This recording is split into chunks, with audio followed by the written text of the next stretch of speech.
আমি স্নেহাশিসকে বলবো, সৌরভের সাথে আমার কথা হয়েছে, ক্রিকেট একাডেমিটা তোমরা করে নাও ডুমুরজলায়, কারণ তোমাদের ওখানে সিএবি স্টেডিয়াম করার কথা ছিল আরেকটা, কিন্তু যেহেতু ওখানে জলাশয়টা বেশি, কোনো একটা কোর্টে কেস হয়েছে, ঝামেলার মধ্যে যাওয়ার দরকার নেই। কিছু লোক আছে কেস টেস একটু ভালোবাসে, ওদের ভালোবাসে দাও, কিন্তু তোমরা ওখানে একটা কাজ করো, তোমরা একটা ক্রিকেট একাডেমি করে নাও, কারণ ওখানে তোমাদের জন্য রাখা আছে, তোমরাই অ্যাপিল করেছিলে সেই হিসেবে।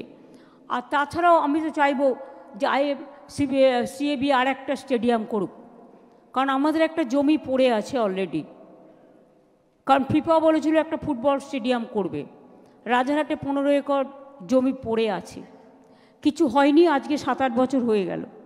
সুতরাং 3 বছর পর্যন্ত আমরা টাইম দিই, 3 বছর পরে ফেলে রাখলে তখন সেটা state government any time resume করে যাকে ইচ্ছে দিতে পারে। আইন ফলো করেই আমরা চাই যে ওখানে একটা ভালো স্টেডিয়াম গড়ে উঠুক। ফুটবল চেয়েছিলাম বাট করতে পারলো না, তা যদি কেউ না করতে পারে তো আমি কি করতে পারি? সেই জন্য সল্টলেক স্টেডিয়াম অলরেডি আছে, আর ক্রিকেট স্টেডিয়াম তোমরা যখন করেছো অনেক দিন আগেকার, তাতে সবাই এত খেলা পড়ে, প্রেশার এত আছে, ক্রিকেট সবাই ভালোবাসে, কলকাতায় হোক প্রত্যেকটা ক্রিকেট ম্যাচ, কিন্তু সেখানে অ্যাকোমোডেট করতে গেলে তোমার আরও জায়গা দরকার, এবং সেই জন্য আমি মনে করি তোমরা আর একটা ক্রিকেট স্টেডিয়াম করো, এবং সেজন্য যে হেল্প করার আমাদের জমির ব্যাপারে আমি নিশ্চয়ই সাহায্য করব, সেটা তোমরা দেখে নাও। আইন করে আইন প্রণয়ন করতে হবে, আইন মেনেই করব।